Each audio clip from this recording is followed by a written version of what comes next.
오늘은 성막의 물두멍의 마지막 시간으로 물두멍에 있는 물의 의미가 뭔가, 물의 상징하는 의미가 뭔가, 물의 영적 의미에 대해서 말씀을 드리고자 합니다. 성경에 나오는 물에 대한 말씀을 드리려면요, 엄청 설명이 많아요. 왜냐하면 창세기 1장 1절에 베레시트 바라 엘로힘 에트 하샤마임 베이트 하레츠 하는데, 하샤마임이 위의 물과 아래 물, 율법과 복음, 그것도 시작되죠. 그래가지고 물이 시작돼가지고 물에 사용하는 성경이 엄청 많기 때문에 전부 다 설명할 수 없고요. 다만 여기서 물두멍에 물이 의미하는 영적 의미만 설명을 하고자 합니다. 성경에서 물, 바로 마임이죠. 마임. 물들 복수로 나오죠. 물들은 여러 가지 영적인 의미를 가지고 있습니다. 물두멍은 하나님께서 나아가고자 하는 사람은 뭐죠? 먼저 깨끗한 사람이 되어야 한다는 사실을 우리에게 교훈해 주고 있습니다. 반드시 제사를 집례하는 사람들은 손발을 깨끗이 씻고 나가서 예배를 해야 된다는 거죠. 그러니까 이게 무엇이냐면요, 우리가 하나님 앞에 예배할 때는 제일 먼저 해야 되는 뭐라고요? 완전히 목욕 제배하고 완전히 씻고 와야 된다 하는 것을 교회에서도 성도들에게 아주 귀가 따갑게 설명을 해줘야 된다 그 얘기죠. 제사장들뿐이 아니라 이 물두멍에 접근할 수 있는 사람들, 그들마저도 전부 다 맞아요. 손과 발을 깨끗하게 씻고 그러고서 회막에 들어가야 한다는 거죠. 그러고서 주일마다 우리가 예배할 때 어떻게 하면요, 먼저 눈 뜨면서 목욕하고 나서 옷 갈아입고 예배를 와야 된다는 거죠. 그렇지 않으면은 하나님을 무시하는 것이 되고 죽임을 당하게 된다는 것입니다. 이와 같이 지금의 우리는 영적인 제사를 드려야 하는 제사잖아요. 그죠? 우리가 왕 같은 제사장이잖아요. 그러니까 우리도 구약시대의 제사들 같은 완벽하게 깨끗하게 손과 발을 씻고 항상 말씀이라는 물두멍에 자신을 비춰보고 깨끗하게 씻어야 한다는 것입니다.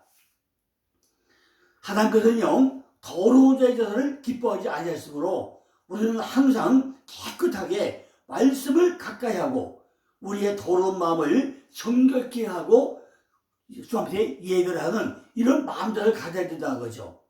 물두멍 안에 항상 물이 채워져야 되죠. 제사장들의 손과 발을 씻겨주었던 것은 피가 아닌 물, 바로 말씀이었다는 거죠. 제사장들이 손과 발을 씻는 뭐예요? 피가 아니라 물, 바로 말씀이었다는 것입니다. 물이었다는 것입니다. 이것은 우리가 정결케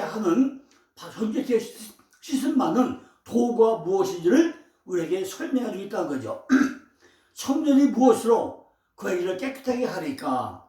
주의 말씀에 따라 삼갈 것이 아니니까 하고 10편 110편 9절을 설명하죠. 너에게 일러준 말로 이미 깨끗해졌다고 요한복음 15장 3절에 설명하고 있습니다. 우리를 깨끗하게 할 것은 인간의 도덕률이나 아니면 불완전한 사람의 양심이 아니라 영원 불변한 하나님이 말씀밖에 없다는 것입니다. 말씀으로만 우리가 스스로를 바라볼 수 있고 자신의 잘못을 깨달을 수 있을 뿐만 아니라 그 잘못을 어떻게 치료해야 하는지 모든 것을 우리에게 알 수 있게 한다는 것입니다. 날마다 말씀을 마음에 새기고 그대로 우리가 실행을 해야 한다는 것입니다. 처음부터 많은 말씀을 실천하려고 하지 말고 하루에 단 한 가지 말씀이라도 하나님께서 오늘 하루를 우리가 살아가는 길잡이 열어주신 그 말씀, 날마다 나에게 어떤 말씀을 주시는가, 이걸 말씀을 묵상하면서 그 한 가지만이라도 마음에 새기면서 우리가 그대로 실천해 가야 한다는 것입니다. 그게 무슨 말씀이죠? 우리는 말씀으로 하루를 시작하고 말씀으로 하루를 끝내야 된다는 것입니다. 그죠? 첫째, 창세기 2장 10절 뭐가 나오죠? 에덴의 4대강이 나오죠. 에덴의 4대강. 강이 에덴에서 발원하여 동산을 적시고 거기서 또 갈라져 네 근원이 되었으리라고 기록되어 있죠. 에덴 동산에서 물이 근원이 되어가지고 강이 생겼는데 어디를 흘러가죠? 동서남북으로 흘러갑니다. 우리 온 몸속에, 우리 온 마음에 동서남북으로 머리부터 발끝까지 좌우로 전부 다 흘러간다는 것입니다. 이것이 에덴의 4대 강입니다. 그런데 에덴 동산이 근원지가 되어가지고 흐르는 물은 예수를 믿는 모든 성도들만 주어지는 것은 아닙니다. 모든 사람들, 예수 믿지 않는 사람에게도 전부 다 주어지던 것이 에덴의 4대 강이라는 거죠. 약한 자나 죄인이나 범죄자나 가늠한 자 것이 모두에게 주어지던 것이 에덴의 4대 강이라는 것입니다. 이러한 은혜를 우리가 뭐라 하죠? 보통 은혜, 커먼 그레이스. 보통 은혜라고 하죠. 커먼 그레이스. 이러한 하나님의 보통 은혜는 햇빛과 비를 선인과 악인을 가리지 않고 똑같이 베풀어 주는 것 같은 은혜를 우리에게 내려준다는 것입니다. 하나님은 예수를 믿지 않는 자들도 먹고 살 수 있도록 언제나 은혜를 베풀어 주신다는 것입니다. 두 번째는 노아 홍수의 물이죠. 이건 바로 심판의 물이죠. 창세기 7장 22절을 보니까 육체로 있어 코로 생물이 기식을 호흡하던 다 죽었다라고 기록되어 있습니다. 사람들이 죄악에 관영하고 의를 행하는 사람이 노아와 그의 가족밖에 없었기 때문에 하나님은 노아의 가족 8사람을 제하고 육지에 있는 호흡하는 모든 것들을 모조리 죽였다고 했습니다. 이것이 우리에게 심판의 물이죠. 물이처럼 심판의 도구가 된다는 것입니다. 세 번째는 출애굽기 17장 6절에 반석의 물이죠. 반석의 물. 이스라엘 백성들이 출애굽을 해서 광야에 왔는데 물이 없으니까 모세에게 물 달라고 소리 지르죠. 그러니까 내가 거기서 호렙산 반석 위에 너를 대어 서리니 너는 반석을 치라. 거기에서 물이 나르라. 백성이 마시라. 모세가 이스라엘 장들이 목전에서 그대로 행하니라고 기록되어 있죠. 그러니까 바로 두 번을 하죠. 한 번은 첼라, 한 번은 추루. 이게 두 가지가 나옵니다. 한 번은 반석을 한번 쳤더니 또 물 나와요. 나중에 또 설명하겠지만은 또 다시 두 번째가 물이 나왔는데 이렇게 모세는 반석에서 첫 번째 물은 추르고 또 하나는 첼라고 달라요. 두 가지 물이 나옵니다. 어쨌든 간에 이스라엘 백성들이 물을 마실 수 있도록 하나님이 반석에서 생수, 바로 회복의 생기, 물은 생기의 회복을 상징하죠. 이렇게 물을 내가지고 목마른 자들에게 먹게 만들어 주었다고 했습니다. 하나님은 모세에게 지팡이를 들고 반석을 치라고 명령하셨는데 순종해가지고 반석을 쳤더니 큰 바위에서 물이 솟아나와가지고 이스라엘 백성들이 해결하고 생명을 회복하게 된 물이 바로 뭐죠? 물은 생기 회복이 상징이라는 것입니다. 네 번째는 사사기 15장 14절에 이스라엘에 누가 나오죠? 삼손이 나귀 턱뼈로 블레셋 군인 1,000명을 쳐 죽인 사건이 기록되어 있죠. 삼손은 그 사건이 일어난 것을 턱뼈와 죽였다 이렇게 의미를 해가지고 라마트레이 바로 턱뼈의 언덕이라고 명명을 하죠. 그런데 1,000명의 사람을 죽이고 나니까 삼손이 칼집이 너무나 많이 느꼈다는 거죠. 그리고 하나님은 삼손이 부르짖음을 들으시고 우묵한 곳을 터뜨려가지고 샘이 되게 했다는 것입니다. 그게 뭐죠? 부르짖는 자가 마실 수 있는 물, 부르짖는 자의 물, 부르짖음을 들으시고 우묵한 곳을 터뜨려 샘이 되게 했는데 이것이 부르짖는 자가 마실 수 있는 샘, 그것이 바로 뭐예요? 에나꾸레, 아인과 카레에서 유래했고요. 부르짖는 자의 생, 우리가 막 부르짖으면 뭘요? 우리에게 생명의 마심을 주신다는 거죠.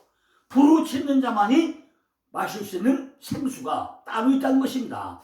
우리가 쫙짐하고 막 목숨 걸고 기도하면은 하나님 우리에게 뭘요? 말씀을 줘가지고 우리의 생수가 마실 수 있도록 우리에게 넉넉한 물을 주신다는 것입니다. 다섯 번째는 침례의 물이죠. 침례의 물은 성도가 예수 그리스도와 합하여가지고 죽고 부활해가지고 하나가 되는 이 의미를 가지고 있죠. 골로새서 2장 10에 보니까 물속에 들어간 것은 옛사람을 전부 다 죽여버리고 장사가 되었다가 물에서 올라올 때 새 사람으로 나온 것이 죽고 바로 부활의 역사를 설명하고 있는 거죠. 물속에서 우리가 죽고 장사가 되었다가 나오는 것이 뭐죠? 부활이라는 거죠. 이렇게 우리는 반드시 침례물을 받아야 된다. 그래서 뭐가 돼요? 새 사람이 되어야 한다는 것입니다. 새 생명을 입은 사람이 되었다는 그 의미가 바로 침례물이죠. 가장 중요한 우리가 죽고 살고 장사되고 부활되고 이런 의미가 이 물속에 함유되어 있다는 것입니다. 물이 가장 중요한 뭐죠? 바로 씻는 거죠. 말씀 속에서 내가 죽어야지, 내가 죽어야만이 뭐가 돼요? 부활돼서 나올 수 있다는 것입니다. 여섯 번째는 에베소 5장 10절은 뭐예요? 물로 씻어 말씀으로 깨끗게 하라고 나오죠. 이는 곧 물로 씻어 말씀으로 깨끗하게 하사 거룩하게 하시고라고 기록되어 있습니다.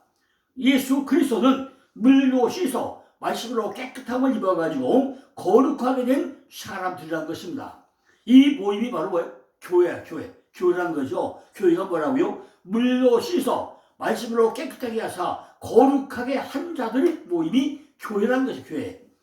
성도는요, 하나님의 말씀에 물려 깨끗함을 받은 그런 사람들 모임이 교회라는 것입니다. 성도가 하나님의 말씀에 물로 씻음 받는 것은 두 가지 종류가 있는데, 첫 번째는 온몸을 씻는 것이고 두 번째는 발만 씻는 것이고 두 가지가 나온다는 것입니다. 온몸을 씻는다는 것은 기본 구원을 가리키는 말이고, 발을 씻는다는 것은 건설구원을 의미한다는 것입니다. 요한복음 13장 10절을 보니까 예수께서 가라사대 이미 목욕한 자는 발밖에 씻을 필요가 없다고 그러죠. 온몸이 깨끗하리라 너희가 깨끗하나 다는 아니라고 말씀하시면서 예수님은 두 가지 씻음을 분명하게 구별해가지고 설명을 합니다. 예수님은 베드로에게 내가 너를 씻기지 아니하면 너와 나와 아무 관계가 없다고 말씀하시다. 베드로는 목욕을 시켜줍사하고 부탁을 하죠. 근데 예수는 뭐라고 하죠? 이미 목욕한 자는 발밖에 있을 필요가 없다고 말씀을 합니다. 이미 기본권을 받은 자는 건설권을 받을 수가 있다는 거죠. 그죠? 그러니까 이미 우리는 참 기본권 받았으면은 날마다 범죄하는 발만 씻는 건설권을 이루어 가야 된다는 것이죠. 이걸 확실하게 구원을 받아내는 거죠. 이걸 구원을 받아야 된다는 것입니다. 지옥 가는 다 틀린 사람들이 바로 믿는 자들이죠. 이미 건설권 받고 기본권을 받은 자는 지옥 가는 다 틀린 사람들이죠. 왜? 우리들은요, 여러분들은 온몸을 깨끗하게 하지 않았습니까? 그러나 목욕을 해도 발은 날마다 더러워질 수 있다는 것입니다. 그럴 때 발은 뭐하죠? 날마다 씻어야 한다는 것입니다. 영적으로 목욕하는 것은 평생에 한 번만 하면 되는 것이지만은 매일 발은 씻어야 된다는 것입니다. 제사장들은 위임식을 할 때는 모세가 아론과 그의 아들들이 온몸을 깨끗하게 씻어 주었다는 것입니다. 출애굽기 20장 4절 보니까 너는 아론과 그 아들들을 회막문으로 데려다가 물로 씻기고라고 기록되어 있습니다. 이것은 한 번만 하면 되는 거죠. 그런데 예수 그리스도께서 성도들이 모든 죄책을 다 씻으시고 이미 뭐예요? 기본 구원을 주신다는 것을 의미하고 있는 것입니다. 그래서 기본 구원은 예수 그리스도의 단독 사역을 하는 것입니다. 그러나 제사장은 매일 성소에 들어가기 전 스스로 손과 발을 깨끗하게 씻어야만 했다는 것입니다. 이는 모세가 시켜준 것이 아니죠. 성도 스스로가 하나님의 말씀을 거울 삼아서 자신을 살피고 죄가 있으면 자백하고 마음을 깨끗하게 해가지고 하나님을 섬겨야 한다는 것입니다. 이런 건설 구원인 성화를 예표하는 것이 바로 물의 영적인 의미라는 것입니다. 이것은 하나님과 성도가 협력해서 하나님이 인도하신 대로 우리가 행해야 한다는 것입니다. 성화는 하나님과 성도의 협력 사업이라는 것입니다. 우리의 죄책을 지우가 되는 기본 구원이지만은 죄의 영향으로부터 건져내실 때는 건설 구원이 된다는 것입니다. 구원의 두 차원이 있듯이 예수 그리스도의 피도 기본 구원과 거절 구원을 모두 예표하고 있다는 것입니다. 요한일서 1장 7절을 보니까 성도가 일상적인 죄를 지었을 때 우리 죄를 자백하는 예수 그리스도의 피가 깨끗하게 하는 내용이 기록되어져 있습니다. 저가 빛 가운데 계신 것 같이 우리도 빛 가운데 행하면 우리가 서로 사귐이 있고 그 아들 예수의 피가 우리를 모든 죄에서 깨끗하게 하실 것이라고 기록되어 있죠. 우리는 죄가 있으면 하나님의 말씀을 고요 삼아가지고 잘 돌아보아야 한다는 것입니다. 그리고 죄라는 살을 째릴 때 반일과요 죄를 자백해야 한다는 것입니다. 그러면 예수 그리스도의 피가 우리의 죄를 씻어가지고 우리의 마음을 정결케 되고 깨끗하게 한다는 것입니다. 이처럼 성막과 성전의 관계는 성막은 이동할 때 필요한 하나님의 집이었고 성전은 정착했을 때 필요한 하나님이 집이었습니다. 성막은 하나님의 동행을 의미하고 성전은 하나님과의 교통을 뜻한다는 것입니다. 성막에는 은이 사용되고 성전에는 금이 사용되었습니다. 은은 은혜를 상징하고 금은 영광을 상징하죠. 성막에는 모래가 깔려 있었고 성전에는 금이 깔려 있었습니다. 모래는 시간을, 금은 영혼을 상징하죠. 성막은 천막이었지만은 성전은 궁전이었습니다. 그러나 이 모든 자료는 다 귀한 것이었으므로 모두 다 하나님의 영광을 나타내었던 것입니다. 성막이나 성전, 이 둘의 규모와 구조는 다 하나님께서 설계하시고 사람의 설계한 것이 아니었다는 것입니다. 성전의 근원이나 기초, 뿌리는 곳 하나님이시라는 것입니다. 솔로몬의 성전은 장차 다가올 그리스도의 왕국을 예표한 것이죠. 솔로몬의 성전이 이스라엘의 구심점이 되었듯이 예수 그리스도는 장차 올 그의 왕국이 중심이 될 거라는 것입니다. 솔로몬의 지혜와 부와 영광은 그리스도의 왕국에 있어서의 그리스도의 인격이 그림자로 나타났던 것입니다. 성전에 사용된 목재, 백향목과 잣나무와 종나무 등등은 그리스도의 인성을, 그리고 성전에 사용된 금은 그리스도의 신성을 나타냈던 것입니다. 바울은 성도의 몸을 성전이라고 설명하고 있죠. 우리가 바로 성전이다. 우리 몸을 성전이라고 설명하죠. 솔로몬이 성전을 건축하고 하나님께 복원하는 기도를 드릴 때 하나님이 참으로 사람과 땅에 함께 거하시니까 하늘과 하늘들이 하늘이라도 주를 용납지 못하겠거든 하물며 내가 건축한 이 전효일까라고 대하 6장 18절에 기록되어 있습니다. 이것은요 인간이 지은 성전이 불완전성을 드러내고 있다는 거죠.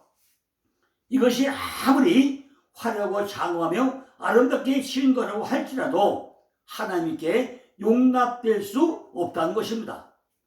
하나님을 영이심으로 보이는 거물 속에 갇혀 계실 수가 없기 때문입니다. 그러므로 보이는 성전은 인간들을 위해서 필요한 것이지 하나님을 위해서 필요한 것은 아니었다는 것입니다. 하나님이 필요한 건 아니라는 거예요. 신령과 진정으로 나오는 자들에게 하나님께서 영으로 응답하시는 곳이 바로 성전이다. 우리 몸의 성전이다라고 예배는 신령과 진정으로 예배지라고 요한복음 4장 23절 설명하잖아요. 성전은 하나님이 이름을 주신 곳, 이것이 대하 6장 20절에 나오죠. 참 성전은 보이지 아니하는 성전, 우리의 바로 심령 성전, 이것이 진짜 성전이라는 것입니다. 참 하늘, 히브리서 9장 14절이죠. 예수 그리스도, 요한복음 2장 21절이죠. 그리고 전능하신 하나님이 곧 참 하나님이라고 계시록 21장 22절에 설명을 합니다. 우리에게 있어서 더욱 중요한 것은 우리들 성도 한 사람 한 사람이 다 뭐예요? 성전이라는 사실을 우리는 명심해야 합니다. 사도들과 선자들의 터 위에 세우심을 입은 성령을 통하여 그리스도 예수 안에서 지어져가는 성전 드림을 우리는 명심하라고 에베소서 2장 20절로 22절에 설명하고 있습니다. 성도는 성령이 거하는 성전이라고 고린도전서 6장 19절에 설명되어 있습니다. 대학 4장 1절때 보니까 성전 뜰에 있는 번제단, 놋바다, 물두멍, 성소 안에 있는 등대, 떡상, 향을 차는 금대접 모든 기록이 되어 있죠. 솔로몬의 성전은 세 가지 거룩한 장소로 구분되어 있는데 성전 뜰과 성소 그리고 지성소로 구분되어 있었습니다. 그런데 기구들의 규모를 표시한 숫자는 10을 기준으로 해가지고 2의 배수 또는 3의 배수로 나타나 있습니다. 10은 3과 7, 7의 합이 바로 10이죠. 10은 뭐죠? 3 플러스 7, 이 10이죠. 3은 하늘의 숫자고 7은 완전 숫자죠. 둘을 합치면 10이 되죠. 성경의 숫자에 있어서 홀수는 하나님, 신성, 진리, 의례력을 상징하고 짝수는 인간, 세상, 분리, 상대, 결합 등의 의미를 가지고 있습니다. 3은 신적인 수이지만 7은 신적인 의미로 완벽하게 거룩과 안식을 상징하는 것이 7 숫자죠. 이 신적인 은총이 3 더하기 7이 지나게 구했는 것이 바로 뭐예요? 하나님의 은혜 10이라는 숫자가 된다는 것입니다. 10이 5의 배수가 또 있죠. 5는 자유, 해방을 의미하지만 수로서 2의 배수람은 자유와 해방의 강조, 즉 완전한 자유와 해방을 뜻한다는 것입니다. 손가락이 몇 개죠? 5개죠. 2개 합쳐 10이죠. 이것이 은혜와 자유, 완전수를 상징하는 수라는 것입니다. 3은 하나님의 진리, 완전을 뜻하는 수이지만은 놋바다를 12마리 소가 바치고 있었다고 그래요. 놋바다.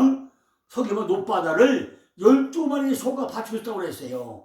동서남북에 각각 3마리씩 배치되는데 이것이 3이 4배수이죠.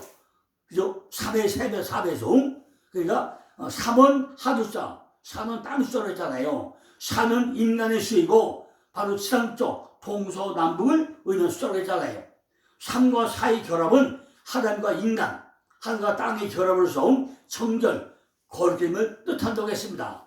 이 놋바다를 번제물과 제사들이 청결을 위해서 사용된 것이 물두멍, 바로 놋바다였다는 것입니다.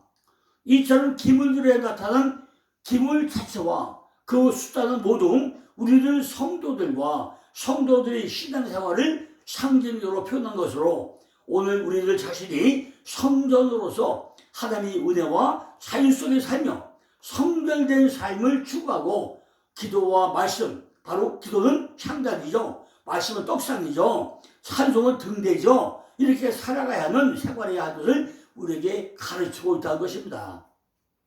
노소로 만든 것은 뜰에 있는 번제단과 놋바다, 그죠? 또 놋바다를 바치고 있는 12마리 소, 그리고 10개의 물두멍, 이것이 다 놋이죠.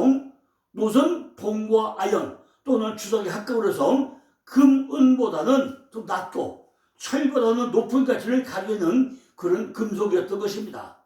놋으로 만든 기물들이 성전 안뜰에 놓여 있었던 것은 성전 안뜰은 성소나 지성소, 바로 금기물이죠. 그것보다 조금 못하지만은 성전 바깥에 이방인의 뜰 철로 만든 것보다는 좀 우위에 있다는 것과 같은 맥락으로 우리가 이해를 해야 될 것입니다.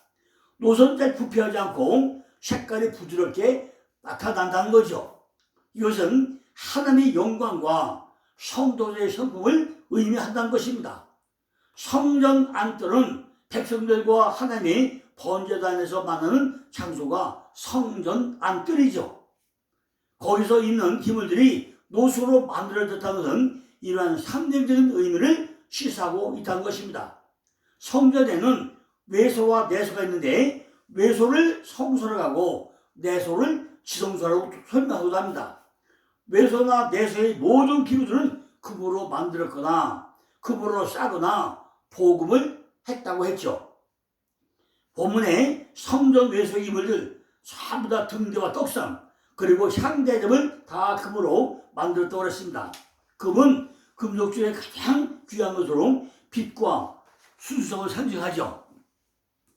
그죠? 이 외소, 성소에는 일반 백성들은 들어올 수 없고 제사장들만 들어왔다고 그랬죠. 지성소에는 언약궤가 놓여있고 외소에서는 하나님에 대한 일상적인 경배가 행해졌다고 그랬습니다.